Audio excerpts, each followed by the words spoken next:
Hello friends, मैं दीपेंद्र शाक्य स्वागत करता हूं आप सभी का आपके अपने YouTube channel superior study point में। और आज की वीडियो में आपके लिए लेकर आए हैं central idea of the poem the dust of snow, जो आपकी 10th क्लास की पोएम है, फर्स्ट पोएम ही है। और इम्पॉर्टेंट सेंट्रल आइडिया इसका बोर्ड में अधिकतर पूछा जाता है और इस बार भी उम्मीद है कि पूछा जाएगा आपके 2024 के एग्जाम में। तो मैंने कहा आपको क्यों ना एक सिंपल तरीके से हिंदी मीनिंग के साथ सेंट्रल आइडिया को समझा दिया जाए, जिससे कि आप आराम से उसको कर पाएं। चलिए समझते हैं central idea of the poem the dust of snow. Dust of snow क्या होता है? देखो, डस्ट ऑफ स्नो मतलब बर्फ के छींटे, बर्फ की फुहार, मतलब कुछ भी हम कह सकते हैं, बर्फ के छींटे या बर्फ की फुहार। आपने पोएम पढ़ी होगी वैसे क्लास में, नहीं पढ़ी तो मैं थोड़ा इसका क्लू दे देता हूँ। सेंट्रल आइडिया पढ़ेंगे इसमें भी समझ में आ जाएगा। इसमें क्या होता है, जो कवि होता है ना, जो पोएट होता है, वो रॉबर्ट ली फ्रस्ट ने पोएम लिखी है।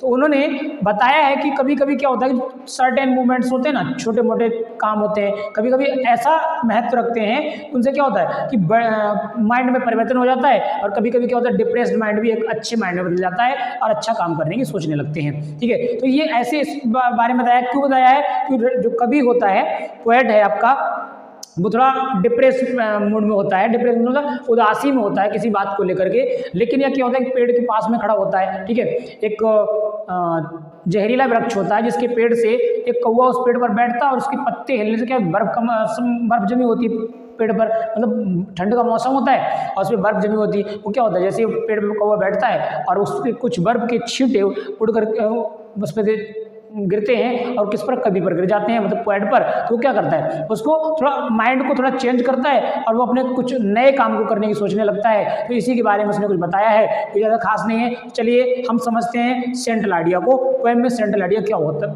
किस तरह से हम करेंगे, आप लोग बहुत सिंपल तरीके से समझा देंगे, आप लोग आराम से कर पाएंगे, कोई प्रॉब्लम नहीं होगी। देखिए यहाँ पर सेंट्रल आइडिया दिया गया है, पोएम है आपकी डस्ट ऑफ स्नो। कौन सी पोएम है? Dust of snow. और लिखा है central idea of the poem, poem का केंद्रीय भाव। केंद्रीय भाव क्या होता है, मतलब कि पोएम के बारे में बताइए कि पोएम में क्या क्या हुआ, क्या बताया गया, क्या किस बेस पर आधारित पोएम है, क्या बताना है, उसमें वो चीज बतानी है। ठीक है ना। तो यहाँ पर समझ दिया गया है, the poem dust of snow has been composed by Robert Lee Frost. दिया गया है द पोएम, जो पोएम है आपकी डस्ट ऑफ स्नो। कौन सी poem? Dust of snow.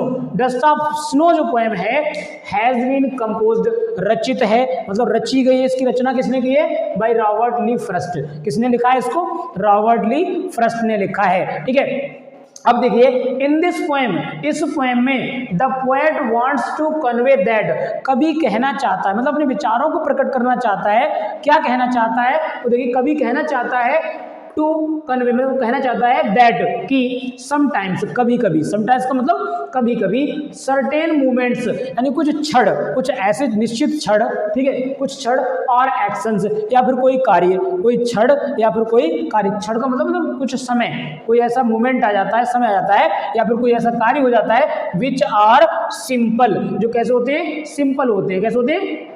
Simple होते हैं, यानी कि दिखने में बहुत सिंपल होते हैं। कुछ वर्क एक्शन हो जाते हैं आपके, ऐसे होते हैं, लगता है साधारण एक्शन है, लेकिन उससे बहुत बड़ा परिवर्तन होता है। क्या है? सिंपल। हैव लार्जर सिग्निफिकेंस, उनका महत्व बहुत बड़ा होता है कभी कभी, यानी दिखने में बहुत सिंपल होते हैं लेकिन महत्व बहुत बड़ा होता है। ठीक है, इसके बाद दिया गया है, they can change the mood और life of a person. They can change, वे बदल सकते हैं। कौन बदल सकता है? वही कार्य, जो छोटे छोटे कार्य होते हैं ना, कभी कभी कोई क्षण ऐसा आ जाता है या कोई कार्य ऐसा, एक्शन ऐसा हो जाता है जिसकी वजह से दे कैन चेंज द मूड, वो मूड को परिवर्तित कर देते हैं। हमारे जो मन की वृत्ति होती है, मतलब इच्छाएं होती हैं, एकदम चेंज हो जाती है। क्या हो जाती है? चेंज हो जाती है, मूड चेंज कर देती है, और लाइफ या जीवन को चेंज कर देती है ऑफ अ पर्सन, किसी भी व्यक्ति को। कभी कभी छोटे कार्य भी बड़े कार्य का रूप धारण कर लेते हैं, छोटा कार्य होने से बहुत बड़ा काम बन जाता है या बिगड़ जाता है, कभी कभी ऐसा होता है। ठीक है, A person, आगे देखा, द वे